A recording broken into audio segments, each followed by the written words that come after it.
오늘부터 백신 접종자에 대한 여러 혜택이 주어집니다. 특히 1년 넘게 대면 면회가 금지됐던 요양병원과 시설에 계신 어르신들, 직접 가족의 손을 잡고 온기를 느낄 수 있게 됐습니다. 네, 그런가 하면 오늘부터 얀센 백신 101만여 회분에 대한 접종 사전 예약도 시작됐는데요. 열기가 뜨겁다고 합니다. 코로나19 주요 상황 전문가와 함께 짚어보겠습니다. 천은미 이대 목동병원 호흡기내과 교수 나오셨습니다. 어서 오십시오. 네, 안녕하세요. 교수님, 전반적인 상황부터 좀 짚어봐야 할 것 같은데 사흘 연속 400명대 신규 확진자가 지금 보였습니다. 현재 상황은 어떻게 보십니까?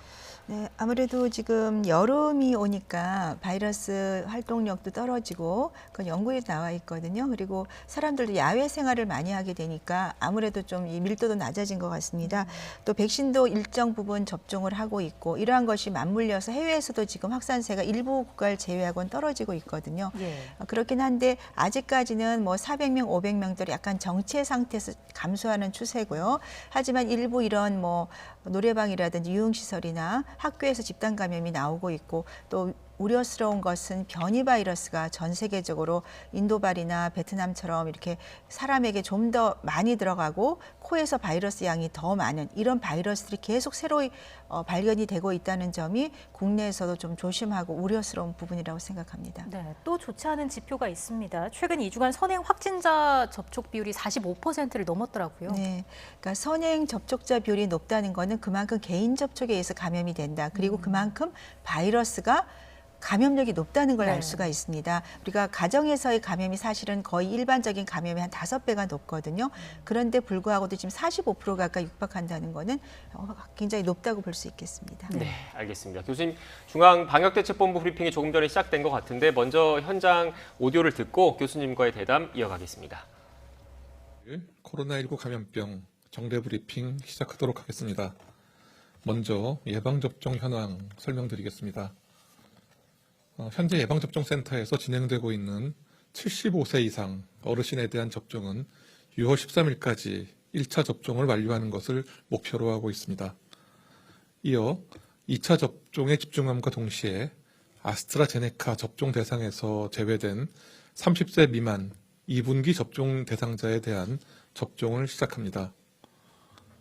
사회필수 인력 등 2분기 접종 대상자 중 30세 미만이신 분에 대해서는 다음 주 월요일, 즉 6월 7일부터 예방접종센터 사전 예약을 시작하며 6월 15일부터 26일까지 화이자 백신으로 1차 접종을 실시할 계획입니다. 다음은 예방접종 진행 상황 설명드리겠습니다. 어제 하루 41만 3천 명이 예방접종을 받으셨습니다.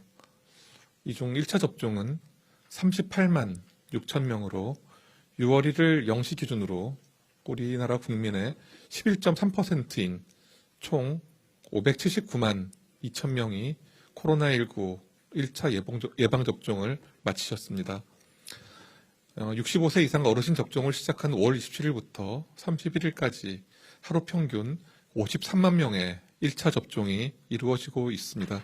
공휴일을 제외한 숫자입니다.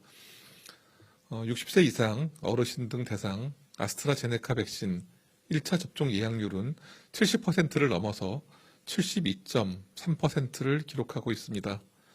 국민들께서 사전 예약에 적극적으로 참여하고 또 접종해 주신 덕분입니다. 사전 예약을 하신 어르신들은 접종일이 되면 예약한 의료기관을 찾아서 예방접종을 받아주시기 바랍니다. 다음은 얀센 백신 예방접종 예약 상황에 대해서 말씀드리겠습니다. 오늘 0시부터 코로나19 예방접종 사전 예약 시스템을 통해 얀센 백신에 대한 사전 예약도 진행하고 있습니다. 오후 1시 기준 64만 6천 명이 예약을 완료하였습니다.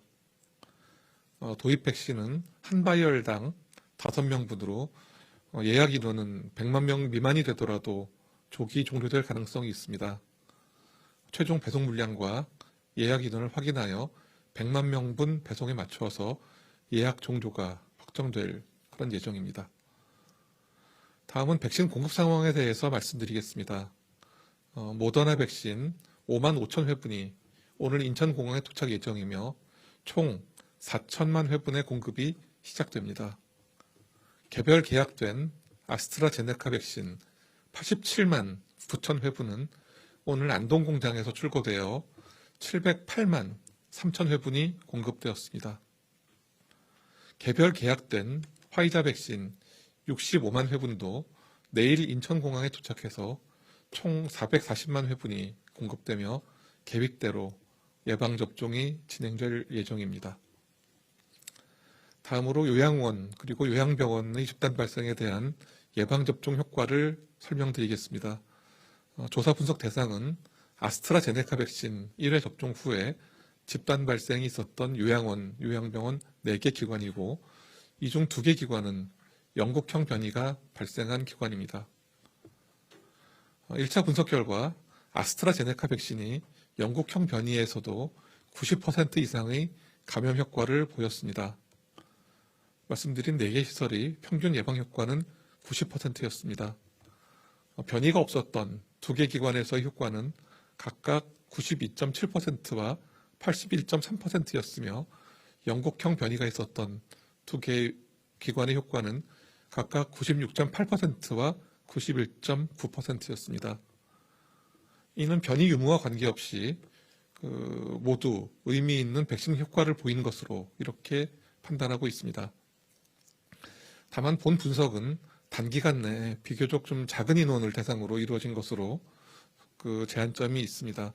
그렇지만 집단 발생 시설 생활자를 대상으로 해서 증상 유무와 관계없이 검사하고 또 무증상 감염자를 포함한 예방 효과가 구체적으로 확인된 사례로서 그 의미가 있다고 할 수 있습니다. 다음은 유흥시설 집단 감염 관련 사례와 위험 요인에 대해서 설명드리겠습니다. 올해 1월부터 발생한 유흥시설 관련 집단 감염 사례는 총 46건으로 2,227명의 환자가 발생하였습니다. 대구 유흥주점 관련 사례의 경우에 5월 18일 유흥주점의 이용자가 최초 확진된 이후에 타 유흥지점과 노래방 등 총 15개 시설로 전파되었고 이용자와 종사자 등 171명의 감염자가 발생하였습니다.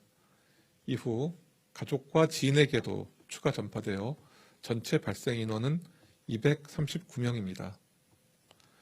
경남 양산시의 유흥주점 관련 사례도 이와 유사합니다. 5월 21일 유흥주점 이용자가 최초 확진된 이후에 인근 유흥주점 등 모두 7개 시설에서 이용자와 종사자 27명이 감염되었으며 가족 및 지인에게 전파되어 총 40명의 감염자가 발생하였습니다. 불특정 다수 인원이 밀폐, 밀집된 공원을 방문하여 이용하는 경우에는 감염의 위험은 더욱 높아집니다. 의심 증상이 있을 경우에는 다중이용시설은 반드시 자제해 주시고 마스크 착용, 주기적인 환기와 소독, 그리고 유증상자분들은 즉시 검사받기 등의 방역수칙을 꼭 지켜주시기 바랍니다. 다음은 변이 바이러스 발생 상황에 대해 말씀드리겠습니다. 먼저 세계보건기구는 기존에 국가명으로 사용한 변이 바이러스에 대해서 알파, 베타, 감마, 델타 등의 그리스 알파벳을 활용한 명칭 사용을 한다고 밝혀왔습니다. 질병관리청에서도 이와 관련하여 당분간 기존의 변이 바이러스 명칭과 함께 그리스 알파벳 명칭을 병기하여 사용하고 향후 단일 사용이 될 수 있도록 그렇게 해나가도록 하겠습니다. 방역당국은 변이 바이러스 감시 강화를 위해 관련된 분석을 지속하고 있습니다. 지난 일주일간 외국의 분석 목표치인 5%보다 3배가량 많은 14.9%의 유전자를 분석하였습니다. 지난 1주간 코로나19 확진자에 대한 분석 결과 총 202건의 주요 변이 바이러스가 추가로 확인되었습니다. 유형별로는 알파형인 영국형 변이가 170건으로 가장 많고 베타형인 남아공 변이가 8건, 델타형인 인도 변이가 24건이었습니다. 추가로 확인된 202명 중 34명은 해외 유입 사례, 168명은 국내 감염 사례였으며 국내 감염자들의 신고 지역은 경기가 30건, 전북 25건, 울산 21건 등이었습니다. 지난해 10월 이후 현재까지 확인된 주요 변이 바이러스는 1,592건입니다. 유형별로는 영국형 변이가 1,317건, 남아공 변이가 133건, 브라질 변이가 11건, 인도 변이가 131건이 확인되었습니다. 다음 인도의 재외 국민 입국에 대해서 설명드리겠습니다. 지난 5월 4일부터 총 13차례에 걸쳐서 인도 재외 국민 2,171분이 입국하셨으며 현재까지 입국 및 격리 단계에서 총 65명이 확진되셨습니다. 이 중에서 변이 바이러스는 모두 16명에게서 발견되었습니다. 다음으로 코로나19 연관 소아청소년 다기관 염증 증후군 즉 MIS-C 국내 5번째 사례 발생에 대해서 설명드리겠습니다. 소아청소년 다기관 염증 증후군은 2020년 4월 이후 유럽 그리고 미국에서 소아청소년을 중심으로 보고된 특이 사례로서 코로나19 감염 후 수주 후에 발열, 발진, 다발성 장기 기능 손상 등이 나타나는 전신성 염증 반응을 말합니다. 이번 5번째 사례는 8세 남아로서 지난 2월 코로나19 확진자와 접촉으로 감염된 후 생활치료센터 입소 후에 퇴원하였으며 이후 발열, 설사, 두통 등 증상이 발생하여 4월 21일 의료기관 입원 후 4월 26일 증상이 호전되어 퇴원한 사례입니다. 방역당국은 4월 22일 신고를 접수하고 역학조사 및 검사를 실시하였으며 전문가 검토 결과 부합 사례로 판정하였습니다. 방역정책 관련 매월 실시하고 있는 여론조사 결과를 보면 국민들의 백신 접종 의향은 지난달 61.4%에서 이번 달 69.2%로 높아졌습니다. 접종을 받으신 분들은 접종 후에도 방역 수칙을 잘 지키고 계시며 주변에도 접종을 추천한다고 말씀하십니다.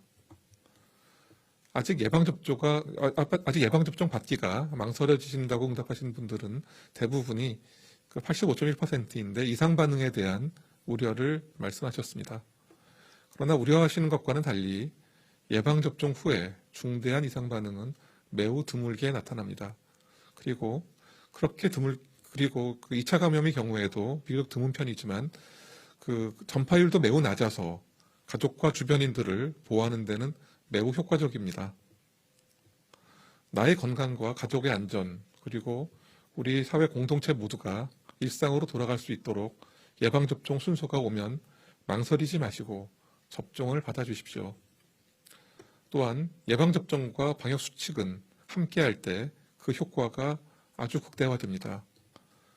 코로나19를 극복하기 위해서는 유행 상황에 따라 적절한 방역 조치를 통해 유행 상황을 안정적으로 통제하고 또한 신속하고 안전한 예방접종을 통해 우리 사회의 면역도를 높여가는 두 가지 노력을 동시에 추진해야 합니다. 마스크 착용, 충분한 환기, 그리고 의심 증상 시 즉시 검사받기를 생활화해 주시기를 거듭 당부드립니다. 방역당국 또한 모든 역량을 기울여 안전한 예방접종과 방역관리에 최선을 다하겠습니다. 네, 지금부터 기자님들 질문에 답변 드리겠습니다. 지금까지 중앙방역대책본부 브리핑 들었습니다. 주요 내용을 좀 정리를 해보면 오늘 0시부터 미국 정부가 제공하는 얀센 백신에 대한 사전 접종 예약을 받지 않았습니까? 네. 30살 이상 예비군 그리고 민방위 대원 등이 대상인데 오후 1시 기준 접종 예약률이 수치가 나왔습니다. 오후 1시 기준 64만 6천여 명이 예약 완료됐다 이렇게 방역당국이 밝혔는데 총 100만 명분 정도 가량이 되기 때문에 이 열기가 좀 뜨겁다 이렇게 봐야 되는 겁니까? 네, 그렇습니다. 100만 명 분량인데 300만 명 이상이 사실은 대상자거든요. 그러다 보니까 조금 경쟁적으로 예약이 들어간 것 같고 대단히 많이 관심을 가지고 계신 것 같습니다. 저희 오늘 뉴스 들어오기 전에 잠깐 엿들었을 때 저희 회사 PD들도 많이 좀 신청을 했다라는 얘기를 좀 하더라고요. 그만큼 접종을 꺼리던 분위기가 많이 좀 개선이 됐다 이렇게 볼 수 있을까요? 아무래도 일상생활로 돌아가는 그 시기가 빨라질 수 있고 네. 또 얀센 백신 백신은 1회 접종이라는 좀 굉장히 좋은 이점이 있죠. 그리고 이게 임상 연구가 시행이 될 때 미국뿐 아니라 남아공과 브라질의 변이에서 임상 연구가 시행이 돼서 남아공과 브라질에도 50에서 60% 가까이 예방 효과가 있습니다. 그리고 그러한 여러 가지 두 가지 좋은 장점이 있다 보니까 아마 이 젊은 층에서 가능하면 좀 빨리 맞고 싶어하는 욕구가 있는 것 같습니다. 네, 지금 관련해서 얀센 백신에 대한 설명 그래픽 나가고 있는데 이 어떤 백신인지 좀 더 구체적으로 설명을 해주시겠습니까? 네, 얀센 백신은 아스트라제네카와 동일한 아데노바이러스 전달체 백신입니다. 아스트라제네카는 침팬지 아데노바이러스 기반이고요. 얀센은 인간의 아데노바이러스 26번을 이용한 벡터 바이러스입니다. 영상에서 보관이 3개월 가까이 보관이 가능하고요. 그리고 예방 효과는 66.3% 정도로 아스트라제네카와 유사한 것으로 되어 있습니다. 단지 마찬가지로 아데노바이러스 기반이기 때문에 그 희귀혈전에 대한 부작용의 우려가 좀 있습니다.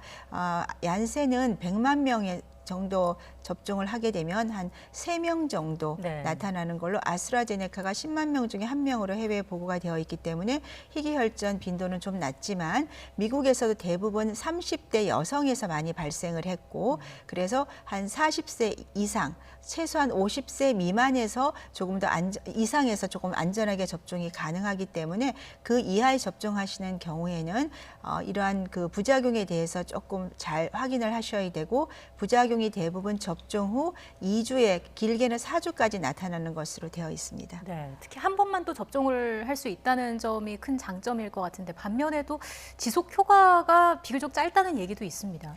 왜냐하면 임상 연구 자체가 늦게 3상이 끝났기 때문에 그 효과 지속 기간이 아직 완전히 나온 게 아니고요. 모더나 화이자는 지금 6개월 가까이 이상은 이게 항체 효과가 유지가 되고 도리어 떨어지지 않는다는 보고가 있기 때문에 아마 얀센이나 다른 백신들도 최소한 6개월 이상, 1년 정도는 유지가 될 것으로 생각합니다. 네. 지금 얀센 백신에 대한 열기가 뜨거운 것 같다라는 교수님의 분석이 있으셨는데 이런 가운데 오늘부터 백신 접종자에 대한 각종 인센티브, 그러니까 여러 혜택들도 좀 주어지지 않습니까? 네. 이런 혜택들이 그 백신 접종률을 전반적으로 끌어올리는 데 좀 도움이 되겠습니까? 네, 그런 것 같습니다. 아무래도 1회 접종만으로도 우리가 면회도 할 수 있고 특히 어르신들 같은 경우는 그동안 사람을 만나지 못했습니다. 그래서 복지관이라든지 이런 곳에 가서 활동도 할 수 있고 또 직계가족인 경우에는 1회 접종만으로도 숫자에 포함이 되지 않기 때문에 여러 사람이 만날 수 있다는 그런 장점이 있고요. 또한 요양병원, 요양시설에 어르신들이 많이 계신데 보호자분들이 갈 수가 없었습니다. 네, 그러한 점도 많은 도움을 주는 것 같습니다. 네. 그런데 교수님, 제가 추가적으로 좀 궁금한 게 지금 그래픽 조금 전에 거 좀 다시 한번 띄워주시겠습니까? 요양병원, 요양시설 입소자 면회와 관련된 내용인데 입소자나 면회객 중에 한쪽이라도 백신 접종을 완료를 하면 대면 면회를 할 수 있다 이런 내용이지 않습니까? 그런데 네. 백신을 맞았다고 하더라도 그 백신 접종의 예방 효과, 그러니까 내가 백신에 그 바이러스에 걸리지 않는다고 하더라도 다른 사람에게 감염시킬 가능성까지 배제할 수는 없는 거지 않습니까? 결국 네. 둘 중에 한 명만 백신 접종을 했다는 거, 그거 자체가 어떻게 보면 그 요양병원에 계신 어르신분들은 고위험군이기 때문에 좀 더 그 감염됐을 가능성, 그래서 이런 좀 우려가 좀 있지 않나, 좀 더 이런 그 대면 면회 규정을 좀 더 강화했을 필요가 있지 않나 이런 지적도 있더라고요. 네, 그렇습니다. 요양시설이나 그런 곳에 계시는 분들은 대부분 한 80% 가까이 접종을 하셨습니다. 그렇기 때문에 접종을 하지 않은 분이 만일에 대면을 하시게 되면 반드시 오는 보호자는 2회 완료를 하셔야 되고 또 마스크 착용은 필수가 되겠습니다. 가능하면 양쪽이 다 백신 접종을 완료하고 만나는 게 좋겠지만 이러한 아주 피치 못하는 경우라면은 보호자분이 완벽히 접종을 하고 KF 마스크를 쓰게 되면 큰 문제는 없다고 생각합니다. 네, 그러니까 교수님 말씀 정리를 하면 입소자나 면회객 중 한 명만 접종을 해도 일단 대면 면회는 가능한 방향으로 가고는 있는데 그렇더라도 요양병원에 계신 어르신분들의 안전을 위해서 면회를 가시는 가족분들도 반드시 방역 수칙을 준수를 하고 그렇습니다. 백신 접종을 하는 게 좋다 이 말씀이신 맞습니다. 거죠? 예. 이 외에 또 1차 접종 14일 후보다는 4주 정도가 지나야 항체가 형성된다 이런 지적도 있더라고요. 14일이라는 그 기준은 어떻게 보세요? 우리가 이제 백신 접종을 하면 독감도 마찬가지고요. 2주가 지나야 항체가 형성이 되기 네. 시작합니다. 그러면 2주 때보다는 당연히 4주 때가 항체가 더 많이 생성이 되겠죠. 하지만 더 좋은 것은 2회 접종, 그리고 얀센은 1회 접종 2주죠. 완전히 완료한 후가 훨씬 항체 효과는 높다고 보겠습니다. 네. 지금 연장선상에서 돌파 감염에 대한 우려도 꾸준히 나오고 있지 않습니까? 네, 돌파 감염은 사실 빈도는 매우 적습니다. 미국에서 1억 명 이상이 RNA 백신을 접종을 했더니 10,000명 정도가 돌파 감염이 발생했고 빈도는 0.01%고요. 그중에 약 1,000명 정도가 입원을 했습니다. 그렇기 때문에 0.01% 정도가 돌파 감염이 생기지만 대부분은 무증상이거나 경증이 많기 때문에 너무 걱정하실 필요는 없지만 이런 취약계층에서는 사망을 하는 경우도 아주 드물지만 있습니다. 그렇기 때문에 돌파 감염을 고려해서라도 우리가 백신 접종이 완벽히 돼서 거의 집단 면역이 형성되기 전까지는 우리가 방역 수칙은 꼭 지킬 필요가 있다고 생각합니다. 네, 현재까지 파악된 돌파 감염, 그러니까 코로나 바이러스와 관련한 돌파 감염의 비율이 그 독감이나 다른 기존의 백신의 비율과 비교했을 때는 어떻습니까? 독감보다는 훨씬 낫습니다. 독감은 보통 예방률이 40에서 60% 정도밖에 안 되기 때문에 어린아이들이나 이렇게 성인들, 어르신들을 보면 독감 백신 맞고 독감 많이 걸리시거든요. 네. 하지만 독감은 우리가 이제 타미플루라는 약도 있고 치유가 잘 되고 전염력이 코로나보다 훨씬 낫습니다. 그렇기 때문에 문제가 안 됐지만 이 코로나19는 그 돌파 감염 사례는 극히 적지만 전염력이 공기 중 감염이라 훨씬 높다고 볼 수 있습니다. 네. 교수님, 그리고 이제 다음 달부터는 1차 접종을 하고 2주 이후부터는 야외에서 노마스크도 허용할 것으로 보이는데 좀 걱정이 되는 게 실제 접종을 한 분인지 아닌 분인지 가려내기가 쉬울 수 있을까라는 생각도 들고요. 어떤 점을 주의해야 할까요? 저는 거의 불가능할 것 같고요. 이제 야외라고 하는 거는 우리가 야외 등산이라든지 운동을 할 때는 이제 노마스크를 할 수 있다는 거는 고무적인 것 같습니다. 하지만 저녁에 혹시 모임을 위해서 노마스크로 10시 이후에 이렇게 모였을 때 1회 접종자가 그렇게 한다면 분명히 1회 접종 자체가 항체 형성 자체도 효과가 좀 낮은 면도 있지만 변이에 좀 취약한 면이 분명히 있습니다. 그렇기 때문에 그러한 경우는 우리가 좀 방역 수칙에 대해서 조금 더 완벽을 기할 필요가 있다고 생각합니다. 네. 교수님, 그리고 발생 빈도는 극히 낮지만 그래도 이상 반응에 대한 우려가 완전히 제거되지 않은 상태이지 않습니까? 어제 이 시간에 아마 방역 당국에서 밝힌 내용인데 희귀혈전증과 관련해서 국내 첫 사례가 나왔는데 어떤 내용입니까? 네, 30대 이제 취약계층의 종사자분이시고요. 접종 후 한 10일 정도 지나서 두통이 발생을 했고 결국 진단을 받았고 이 우리가 코로나19 백신 아데노바이러스 기반 백신을 접종한 후에 오는 희귀혈전은 뇌정맥동 혈전이나 복강혈전처럼 보통 혈전은 그쪽에 잘 안 생기거든요. 우리가 대부분은 심부정맥혈전이나 폐색전증이 많이 생기는데 희귀한 곳에 생기는 희귀혈전이면서 혈소판 감소증이 동반이 되기 때문에 우리가 일반적인 헤파린으로 치료를 할 수가 없습니다. 그렇기 때문에 반드시 조기에 진단이 되어야지만 우리가 사망률을 줄일 수 있는 희귀혈전으로 보시면 되겠습니다. 네, 앞서 그래픽이 잠깐 나가긴 했습니다만은 그 국내 사례는 외국보다는 훨씬 적은 거죠? 네, 대부분 유럽 같은 경우는 아스트라제네카 10만 명 중에 1명이라고 네. 말씀드렸고 그런데 국내는 보면 지금 100만 명 중에 0.3건이라서 굉장히 극소하게 나온 것으로 됩니다. 앞으로 접종률이 높아지게 되면 일부에서 사례가 조금 늘어날 수 있기 때문에 우리 접종하신 분들께서는 항상 2주에서 4주까지는 증상에 대해서 잘 확인을 하시는 게 필요하겠습니다. 네. 교수님, 그리고 앞서 중앙방역대책본부 브리핑에서 또 추가로 새로 나온 내용이 있는데 소아청소년 다기관 염증 증후군 5번째 사례는 8세 남아다라는 얘기까지만 있었습니다. 일단 지금 추가적으로 기자들과의 질의응답이 화상으로 있는지는 모르겠지만 일단 아직까지는 코로나19 바이러스와의 연관성은 확인되지 않았다 이렇게 봐야 되는 겁니까? 어떻습니까? 대부분 이제 다기관 염증 증후군은 코로나19와 관계가 있는 것으로는 알려져 있습니다. 네. 근데 지금 이 학생은 아직까지 확인이 안 되고 증상에 따라서 확인이 된 거기 때문에 가능성이 있을 것 같습니다. 물론 이제 청소년들은 굉장히 경증으로 앓고 무증상이 많지만 이런 초아 청소년 다기관 염증 증후군이 있는 경우에는 조금 중증으로 가는 경우도 있기 때문에 그리고 확인을 해야 되고 국내 사례들은 대부분 다 치료가 잘 된 것으로 알고 있습니다. 네, 지금 저희가 계속 생방송 중에 전해드리고 있기 때문에 교수님께 좀 질문을 추가로 좀 더 드릴게요. 일단 지금 앞서 저희가 지금 현재 파악한 바로는 5번째 사례라고 했으니까 네 번째 사례까지는 어떻게 나왔는지 그리고 소아 청소년 다기관 염증 증후군이라는 게 정확히 어떤 병인지를 좀 다시 한번 설명해 주시겠습니까? 네 번째 사례까지는 대부분 치료가 잘 됐고 사망할 사례는 없습니다. 국내에는 소아 청소년 다기관 염증 증후군 말 그대로 여러 기관에 염증이 생기는 사례고요. 그러니까 코로나19와 처음에는 관계를 확인을 못했다가 여러 명의 이제 확진자들을 보니 보니까 코로나19가 유행했던 지역에서 2주 이상 지난 한 달 정도 지나니까 코로나19로 확진이 된 그런 사례들이 많아서 연관이 있구나. 특히 가족들 감염이 있는 경우에 많았던 거죠.